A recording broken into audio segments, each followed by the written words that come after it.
اعوذ باللہ من الشیطان الرجیم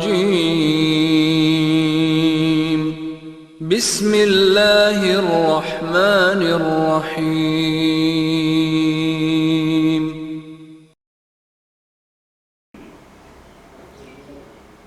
السلام علیکم ورحمۃ اللہ وبرکاتہ۔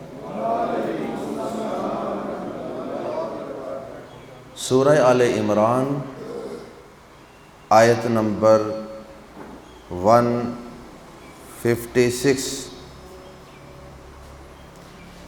ان الحمد للہ والصلاة والسلام علی رسول اللہ اما بعد۔ اعوذ باللہ السمیع العلیم من الشیطان الرجیم من ہمزہ ونفخہ ونفثہ۔ یا ایہا الذین آمنوا لا تکونوا کالذین کفروا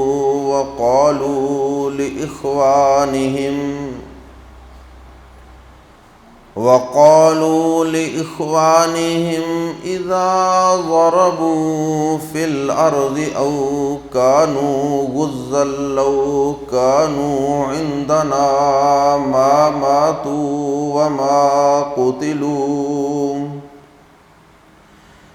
ليجعل الله ذلك حسرة في قلوبهم واللہ یحیی ویمیت واللہ بما تعملون بصیر۔ وَلَئِن قُتِلْتُمْ فِي سَبِيلِ اللَّهِ أَوْ مُتُّمْ لَمَغْفِرَةٌ مِّنَ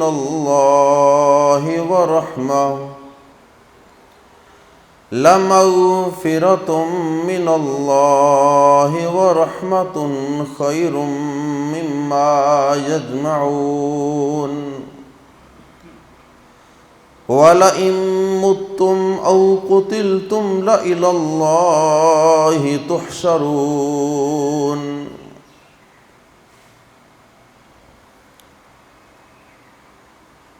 گزشتہ آیات میں تذکرہ تھا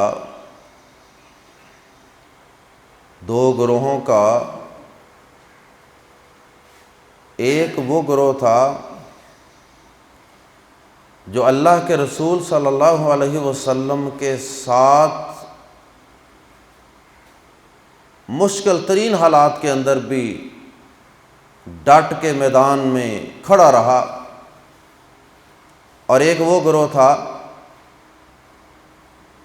جو یا تو مدینہ سے احد کی طرف آتے ہوئے رستے سے ہی پلٹ گئے، یا پھر اگر میدان میں پہنچے بھی تو میدان میں آ کر بھی انہوں نے نہ صرف اپنے حوصلے پست کیے رکھے، بزدلی کا مظاہرہ کیا، بلکہ دوسرے لوگوں کے حوصلے بھی پست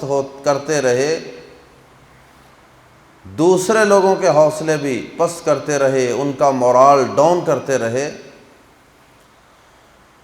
اور تقدیر کا انکار کرتے رہے۔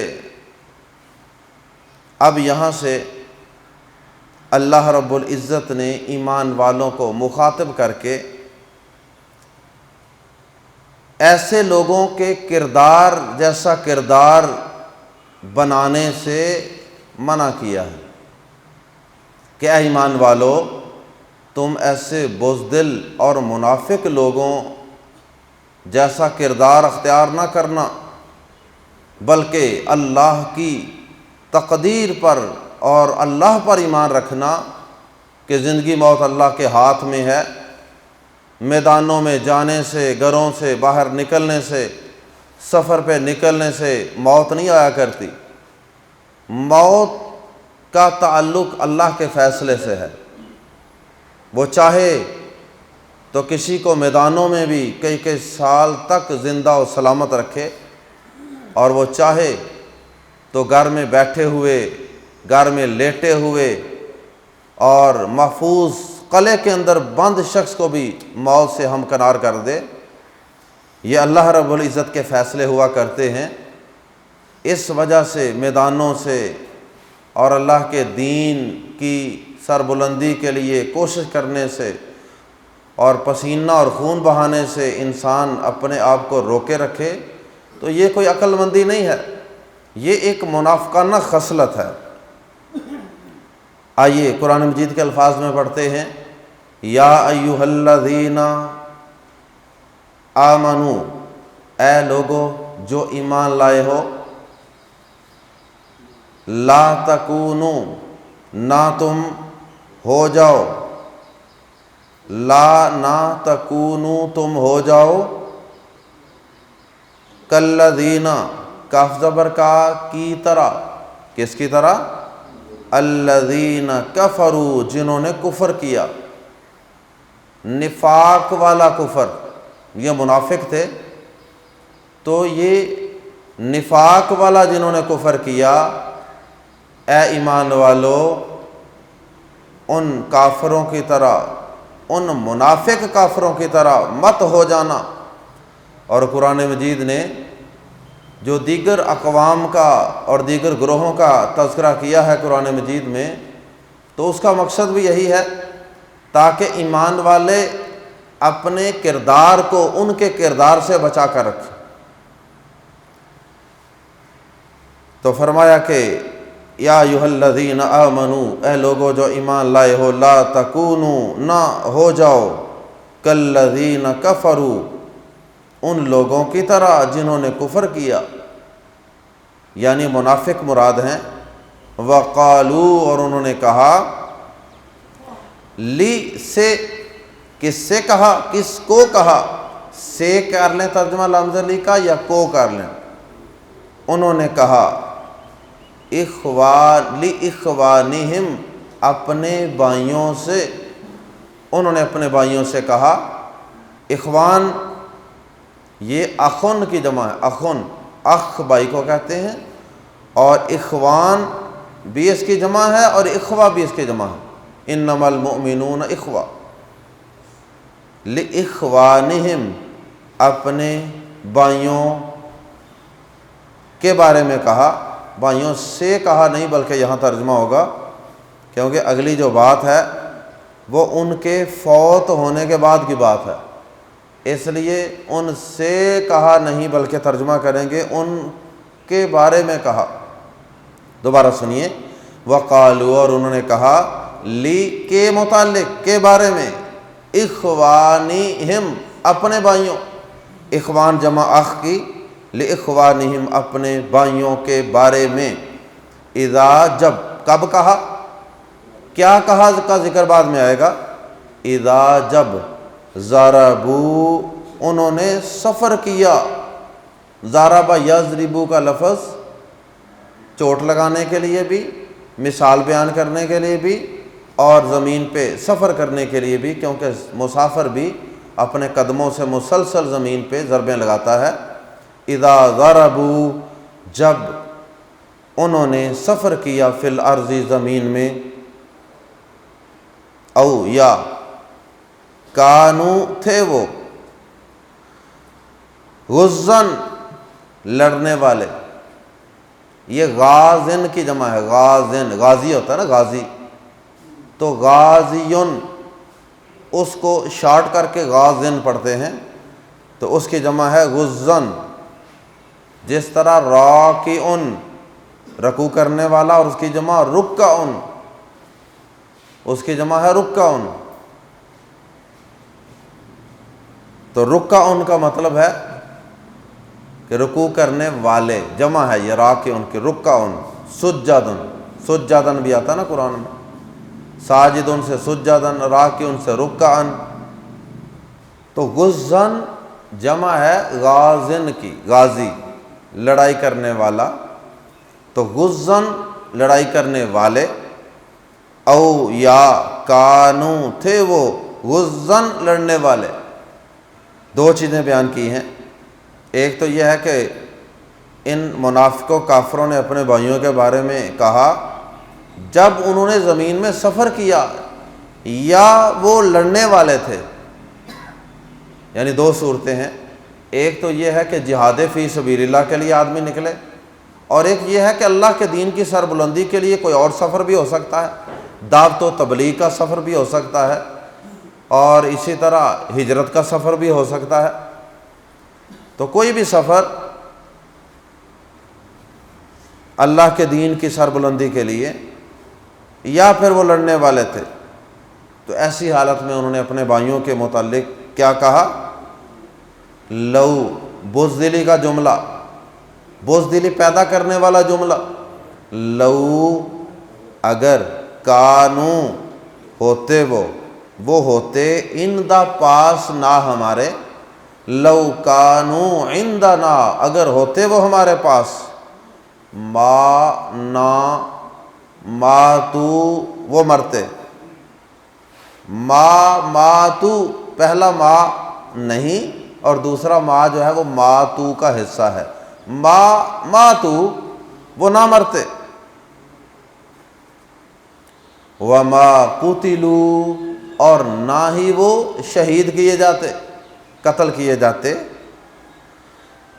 تو ایک عام جو طبی موت ہوتی ہے اس کے لیے ماتو کا لفظ، اور جو میدان میں موت آتی ہے اس کے لیے قتلوا. اور نہ قتل کیے جاتے. تو اللہ پاک فرماتے ہیں کہ یہ جو ان کا قول ہے، یہ انتہائی گندا عقیدہ جو ان کا ہے کہ اللہ کے رستے میں نکلیں، جہاد پہ نکلیں، ہجرت پہ نکلیں تو اس سے موت آ جاتی ہے، یہ انتہائی گندا عقیدہ ہے، یہ بزدلی والا عقیدہ ہے. اور اللہ پاک کو بزدلی کسی صورت پسند نہیں ہے اپنے مومن بندے کے بارے میں. قرآن مجید کے اندر اور بھی کئی مقامات پہ اس عقیدے کا تذکرہ کیا ہے اور اس کا رد کیا ہے. سورہ نساء کے اندر بھی ہے، اس سے پہلے بھی ہم پڑھ چکے ہیں. سورہ نساء کے اندر تو اللہ پاک نے فرمایا کہ وَلَوْ كُنْتُمْ فِي بُرُوجٍ مُشَيَّدَةٍ، اگر تم مضبوط قسم کے قلعوں کے اندر جن کی دیواریں بڑی مضبوط ہوں، چونا گچھ ہوں یا لوہے کی دیواریں ہوں، ان قلعوں کے اندر بھی اپنے آپ کو بند کر لو، محفوظ کر لو کہ اب یہاں ہمیں موت نہیں آئے گی، تو فرمایا کہ یدرککم الموت، موت تمہیں وہاں بھی آ پائے گی. تو موت سے تو چھٹکارا ہے ہی نہیں. اور یہ جتنے قبرستان ہماری آبادیوں میں، شہروں میں، دیہاتوں میں ہمیں نظر آتے ہیں، کیا یہ سارے میدان جہاد کے شہید ہیں؟ یہ سارے میدانوں کے شہید تھوڑے ہیں. تو یہ سارے اپنے گھروں میں ہی فوت ہوئے ہیں.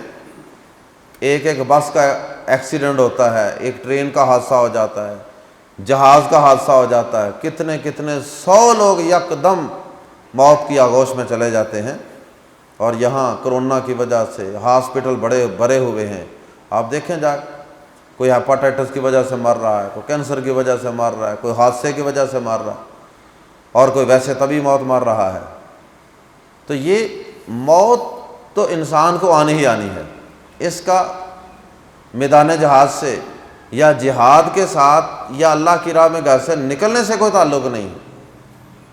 یہ تقدیر کا مسئلہ ہے، تقدیر کا. اور تقدیر پر ایمان رکھنے سے مومن بڑا سکون میں رہتا ہے.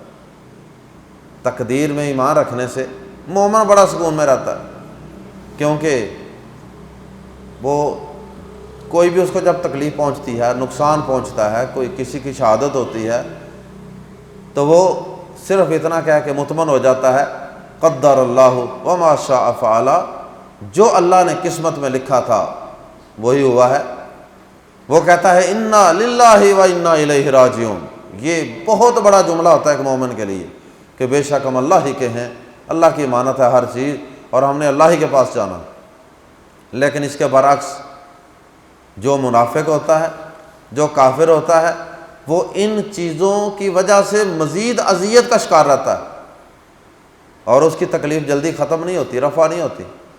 اور اللہ پاک فرماتے ہیں کہ یہ جو منافقوں کا، کافروں کا قول ہے، وہ یہ جو باتیں کہتے ہیں کہ اگر وہ ہمارے پاس ہوتے، اگر وہ اپنے گھروں میں ہوتے تو آج وہ قتل نہ ہوتے، شہید نہ ہوتے۔ تو اللہ پاک فرماتے ہیں کہ ایسا کہنے سے بھی اصل میں ان کو ایک قسم کی اذیت پہنچانا چاہتا ہوں۔ لیجعل اللہ، لی تاکہ، یجعل اللہ، اللہ بنا دے، ذالکا اسے، اس قول کو، اس گندے عقیدے کو، اس بزدلی کے عقیدے کو، حسرتاً، حسرت و افسوس، فی قلوبہم، ان کے دلوں میں،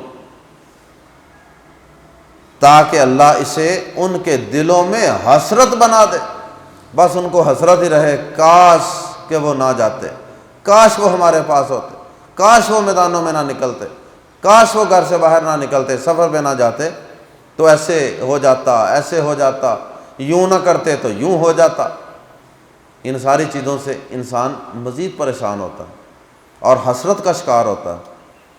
نبی صلی اللہ علیہ وسلم کا فرمان گرامی ہے صحیح مسلم شریف میں، آپ نے فرمایا کہ المؤمن القوی خیر من المؤمن الضعیف، طاقتور، قوت والا مومن وہ کمزور مومن سے اللہ کے ہاں بہتر ہے۔ طاقت والا مومن کمزور مومن سے اللہ کے ہاں بہتر ہے۔ اور نبی صلی اللہ علیہ وسلم نے فرمایا کہ جو چیز تمہارے لیے نفع بخش ہو، جو چیز تمہارے لیے نفع بخش ہو، اس کی اللہ پاک سے دعا کیا کرو، وہ اللہ سے مانگا کرو، اس کی خواہش کیا کرو۔ تو نبی صلی اللہ علیہ وسلم نے فرمایا کہ طاقتور مومن کمزور مومن سے بہتر ہے، اور فرمایا کہ دونوں میں ہی کوئی نہ کوئی بلائی اور خیر ہے، کمزور میں بھی اللہ نے بلائی رکھی ہے اور طاقتور میں بھی بلائی رکھی ہے۔ جو اللہ کے دین کو زیادہ فائدہ پہنچانے والا طاقتور مومن ہے اس میں بھی اللہ پاک نے بلائی رکھی ہے، لیکن وہ نسبتاً اللہ کے ہاں زیادہ بہتر ہے، کیونکہ وہ اسلام کو اپنی طاقت سے، اپنی قوت سے، اپنے زور بازو سے زیادہ فائدہ پہنچا سکتا ہے۔ تو ہمارے ہاں تو نوجوان صرف ایک فیشن کے طور پہ اور اپنی باڈی دکھانے کے لیے اور دوسروں پہ روب ڈالنے کے لیے باڈی بلڈنگ کرتے ہیں نا، یا پھر کسی مسلمان کو مارنے کے لیے، تو یہ نیت ہرگز درست نہیں ہے۔ اگر انسان طاقتور بننے کے لیے کوشش کر رہا ہے تو اس کا مقصد یہ ہونا چاہیے کہ میں اللہ کے دین کو فائدہ پہنچاؤں، اور اللہ کے کسی دشمن کو میں اپنے زور بازو سے، میں اللہ کے دشمن کو ہلاک کروں، میدانوں کے اندر اس کو کسی کافر کے ساتھ مقابلہ کروں، یہ نیت ہونی چاہیے۔ تو آپ نے فرمایا کہ طاقتور مومن کمزور مومن سے بہتر ہے، مگر دونوں میں ہی کوئی نہ کوئی بلائی ہے۔ نبی صلی اللہ علیہ وسلم مزید فرماتے ہیں کہ جو چیز تمہیں نفع دے اس کی حرص کرو، نفع والی چیز جو ہے اس کی حرص کرو۔ اور فرمایا نبی صلی اللہ علیہ وسلم نے کہ عاجزی نہ دکھاؤ، بے بسی نہ دکھاؤ، بزدلی نہ دکھاؤ، اور فرمایا کہ جب تمہیں کوئی مصیبت آ جائے تو پھر اس مصیبت کے اندر یہ نہ کہو کہ اگر یوں ہوتا تو ایسے ہو جاتا، اگر یوں نہ ہوتا تو یوں ہو جاتا، ایسے نہ کہو، کیونکہ یہ کہنا کہ لو اگر ایسے ہوتا، اگر ایسے ہوتا، ایسے ہوتا، فرمایا کہ یہ شیطان کا رستہ کھولتا ہے، شیطان کا دروازہ کھول دیتا ہے۔ شیطان تمہارے عقیدے میں خرابی پیدا کر دیتا ہے، تقدیر پر جو تمہارا ایمان ہے اس کو متزلزل کر دیتا ہے۔ اس لیے یہ نہ کہا کرو کہ اگر ایسے ہوتا تو ایسے ہو جاتا، بلکہ یہ کہو جب کوئی مصیبت آ جائے، کوئی چیز ہاتھ سے نکل جائے تو یہ کہو قدر اللہ وما شاء فعل۔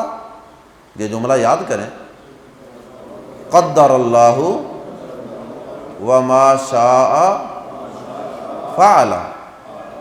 فعل، قدر اللہ، تقدیر اسی سے ہے، اللہ نے مقدر میں کیا، وما شاء، اور جو اس نے چاہا، فعل، اس نے کیا، یعنی اللہ نے تقدیر میں ایسے لکھا تھا اور ایسے ہی ہونا تھا اور اس نے ایسے کیا۔ تو مومن جو ہوتا ہے اس کو اس عقیدے سے، تقدیر پر ایمان کی وجہ سے، یقین کی وجہ سے ایک خاص قسم کی طاقت اور قوت حاصل ہوتی ہے، اطمینان قلب نصیب ہوتا ہے۔ لیکن جو منافق اور کافر ہوتا ہے اس کے لیے یہ چیز حسرت بن جاتی ہے۔ لِيَجْعَلَ اللَّهُ ذَلِكَ حَسْرَةً فِي قُلُوبِهِمْ، تاکہ اللہ اسے ان کے دلوں میں حسرت بنا دے۔ واللہ، اور اللہ یحیی، زندہ کرتا ہے، اور اللہ زندگی بخشتا ہے، ویمیت، اور موت دیتا ہے۔ واللہ یحیی ویمیت، اور اللہ زندگی بخشتا اور موت دیتا ہے، زندگی اور موت کا مالک اللہ ہے۔ یہ مومن کا عقیدہ ہوتا ہے، اور جب اسے ہر وقت یہ یقین ہوگا کہ زندگی موت اللہ کے ہاتھ میں ہے، تو پھر وہ مردانہ وار میدانوں کے اندر آگے بڑھتا چلا جائے کہ بھائی کسی کی تلوار، کسی کی گولی، کسی کا نیزہ اتنی دیر تک مجھے لگ ہی نہیں سکتا جب تک میرے مالک کی طرف سے میرا موت کا وقت نہیں آ پہنچے گا۔ بلکہ اسی صورت کی چند آیات پیچھے ہم یہ آیت پڑھ چکے ہیں، وَمَا كَانَ لِنَفْسٍ أَن تَمُوتَ إِلَّا بِإِذْنِ اللَّهِ كِتَابًا مُؤَجَّلًا، اور کسی نفس کے لیے یہ ممکن ہی نہیں ہے کہ وہ کسی طرح اللہ کے اذن کے بغیر مر بھی جائے۔ کتابًا مؤجلا، لکھے ہوئے کے مطابق جس کا وقت مقرر ہے۔ وَلَئِن، اور البتہ، اگر، واو اور لام زبر لا، البتہ یا یقیناً، ان اگر، قتلتم، تم قتل کر دیے جاؤ، وَلَئِن قُتِلْتُمْ، اور بلا شبہ یقیناً اگر تم قتل کر دیے جاؤ، فی سبیل اللہ، اللہ کے راستے میں، او یا متم، یا فوت ہو جاؤ یا مر جاؤ، یعنی طبی موت، دونوں صورتوں میں کسی قسم کی بھی موت آ جائے اللہ کی راہ میں، چاہے وہ دشمن کے ہاتھوں سے آ جائے یا پھر تبھی موت آ جائے، اللہ کی راہ میں انسان نکلا ہو تبھی موت آ جائے۔ فرمایا کہ والا ان قتلتم فی سبیل اللہ او متم، اور یقیناً، یقیناً یہ بات پکی ہے، درست ہے، اس میں کوئی شک ہی نہیں ہے کہ اگر تم اللہ کے راستے میں قتل کر دیے جاؤ یا فوت ہو جاؤ تو پھر کیا یقینی بات ہے؟ لم زبر لا، تو یقیناً، تو بلا شبہ، مغفرتن، تھوڑی سی بخشش۔ مغفرتن کی تنوین کی وجہ سے، یہ تنوین تقلیل کا، قلیل تھوڑی چیز کا بھی معنی دیتی ہے۔ لمغفرتن، تو یقیناً تھوڑی سی بخشش، من اللہ، اللہ کی طرف سے، ورحمتن، اور تھوڑی سی رحمت۔ اگر اللہ تمہیں تھوڑی سی بخشش بھی عطا فرما دے نا، تھوڑی سی بھی، چھوٹی سی ڈوز بھی دے دے رحمت کی، اور وہ تھوڑا سا ہی تمہیں معاف کر دے، اس کی تھوڑی سی بخشش بھی تمہیں مل جائے، تو فرمایا کہ خیرن، یہ کہیں بہتر ہے، یہ تھوڑی سی بخشش بھی کہیں بہتر ہے۔ ساری رحمت تمہیں ڈھانپ لے تو پھر کیا ہوگا؟ اگر تھوڑی سی رحمت، تھوڑی سی بخشش بھی وہ تمہیں عطا کر دینا تو خیرن، یہ کہیں بہتر ہے۔ من جمع ما، من سے ما جو یجمعون، وہ جمع کرتے ہیں۔ تو جو لوگ اللہ کے دین کی سربلندی کے لیے، دعوت کے لیے، تبلیغ کے لیے، ہجرت کے لیے، جہاد کے لیے، کسی بھی کام کے لیے گھر سے نکلتے ہیں اور وہ وہاں فوت ہو جاتے ہیں یا دشمن کی طرف سے شہید کر دیے جاتے ہیں، تو اللہ پاک فرماتے ہیں کہ ان کو اللہ کی طرف سے قیامت کے دن اس عمل کی وجہ سے اگر تھوڑی سی بخشش اور تھوڑی سی رحمت بھی مل گئی نا، تو یہ وہ گھروں میں جو بیٹھے رہنے والے ہیں نا، انہوں نے جو مال و دولت جمع کیا ہوگا، ذخیرے جمع کیے ہوں گے، کوٹھیاں، مکان، بینک بیلنس، ان کو ملنے والی تھوڑی سی بخشش اور رحمت اس سے کہیں زیادہ بہتر ہوگی۔ جہاد کے لیے، اللہ کی راہ میں نکلنے کے لیے موٹیویٹ کیا جا رہا ہے، نکلو اللہ کے بندو، موت سے نہ ڈرو۔ والا ان، واو اور لمز بلا بلا شبہ، ان اگر مت تم مر جاؤ، او یا قتل تم یا قتل کیے جاؤ، لمز بلا یقیناً اللہ اللہ ہی کی طرف تحشرون تم جمع کیے جاؤ گے، اللہ ہی کی طرف تم لٹائے جاؤ گے۔ اگر تمہیں موت آ جاتی ہے یا تم قتل کر دیے جاتے ہو، ہر دو صورتوں میں کدھر جانا کہاں ہے؟ اللہ کے پاس جانا ہے۔ یہ ایک قسم کی خوشخبری دی جا رہی ہے، جب بندے کو یہ پتہ ہو کہ یہ میں مرنے کے بعد میری موت کو ضائع نہیں جانی، بلکہ مرنے کے بعد مجھے اللہ کے سامنے بڑے پروٹوکول کے ساتھ پیش کیا جائے گا، تو پھر انسان کو اس سے ایک خاص قسم کا اطمینان اور سکون ملتا ہے کہ میری رب سے ملاقات ہوگی اور پھر میرا رب مجھے اس کا بدلہ عطا فرمائے گا۔ اللہ ہم سب کو شہادت کی موت سے محبت عطا فرمائے اور اس بات کا یقین عطا فرمائے کہ زندگی اور موت صرف اور صرف اللہ کے ہاتھ میں ہے، اور وہ جب چاہے کسی کو موت عطا فرمائے، اس کا میدانوں سے یا گھر میں بیٹھے رہنے سے تعلق نہیں ہے۔ اس بات کو اللہ سمجھنے کی توفیق عطا فرمائے۔ اللہ سب بیماروں کو شفا عطا فرمائے۔ اللہ تمام فوت شدگان کی بخشش فرمائے۔ اللہ امت مسلمہ کے حال پہ رحم فرمائے۔ اللہ ہم سب کو مستقل مزاجی عطا فرمائے۔ سبحانک اللہم و بحمدک، اشہد ان لا الہ الا انت، استغفرک و اتوب الیک۔